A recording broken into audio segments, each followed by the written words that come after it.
आता बघा ना, तब्येत बरी नव्हती. मॅडमनी तशी सुट्टी दिली होती. मी मॅडमना कॉल करून सांगितलं होतं की मी आज क्लिनिकला नाही येणार. पण अपॉइंटमेंट एवढे सगळे होते आणि खूप सगळे आता लग्नाचे सीझन वगैरे आहेत. प्रोसिजर खूप असतात आमच्या इकडे. मग मॅमचा मला फोन आला की तू ये आणि थोडा वेळ प्रोसिजर वगैरे आहेत, मग नंतर लवकरच जा म्हणून.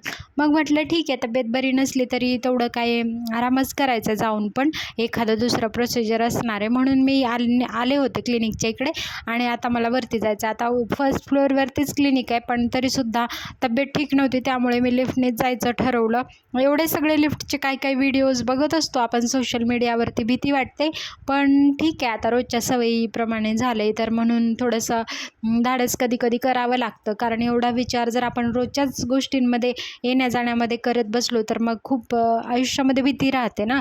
मग मी आले होते क्लिनिकच्या इकडे आणि तोपर्यंत मग विचारलं होतं की पेशंट वगैरे आलेत का, कारण प्रोसिजर असेल तर लवकरच पेशंट तसं वेट करत बसतात. आणि तोपर्यंत मी बघितलं तर कुणीही आलं नव्हतं आणि जे मेडिसिन वगैरे घेऊन पेशंट फक्त गेले होते. मग मी पण वेट केला, म्हटलं पेशंट आले तर पटकन प्रोसिजर करून देईल आणि मग लगेच घरी जाईल म्हणून.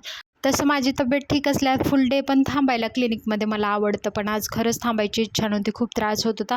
आणि तेवढ्यात मग पेशंट आले होते आणि यांचं आहे पुढच्या महिन्यामध्ये लग्न आणि त्यांना लग्नासाठी खूप छान ग्लो असा हवा होता, म्हणून त्यांना म्हटलं 2 वेळेस सेशन आपण करूयात. आणि मग मी त्यांना अप्लाय केलं होतं केमिकल पील. याच्यामध्ये ग्लोसाठी जे पिगमेंटेशन, टॅन आहे, अनइव्हनसुद्धा स्किन टोन आहे त्याच्या, तो सगळा पूर्ण रिमूव्ह होऊन खूप छान अशी इव्हन स्किन टोन होईल आणि टेक्स्चरसुद्धा स्किनचं खूप सॉफ्ट होईल. कारण आता लग्न आहे म्हटल्यावर ग्लो तर आलाच पाहिजे आणि म्हणून मॅमनं सांगितले होते 2-3 सेशन. लग्न पुढच्या महिन्यात आहे तोपर्यंत आपण 2-3 सेशन त्यांचे कंटिन्यू करणार आहोत. खूप छान ग्लो आला होता. केमिकल पील जे मी अप्लाय केलं होतं मॅमने ते क्लिअर म्हणजे बघा तुम्ही, तुम्हाला कसं वाटतं. आधीचाच त्यांचा जो आहे ना फोटो, तो सुद्धा मी अपलोड करेल. खूप सुंदर वाटत होता आणि रिझल्टसुद्धा खूप छान वाटला, कारण ग्लो आला होता फेसवरती. मग त्यांच्या मिस्टरांचे, जे त्यांचे होणारे मिस्टर होते, त्यांचंसुद्धा प्रोसिजर करायचं होतं. त्यांनासुद्धा मी केमिकल पील अप्लाय केला आणि वेट करत होते. हे प्रोसिजर करून आता मला निघायचं होतं घरी. आणि तुम्हाला कसं वाटतं प्रोसिजर नक्की सांगा. आणि प्रोसिजरसाठी तुम्हालासुद्धा अपॉइंटमेंट बुक करायची असेल तर आमच्या क्लिनिकमध्ये नक्की व्हिजिट करा. भेटूयात पुढच्या व्हिडिओमध्ये. चॅनलला सबस्क्राईब करा. धन्यवाद.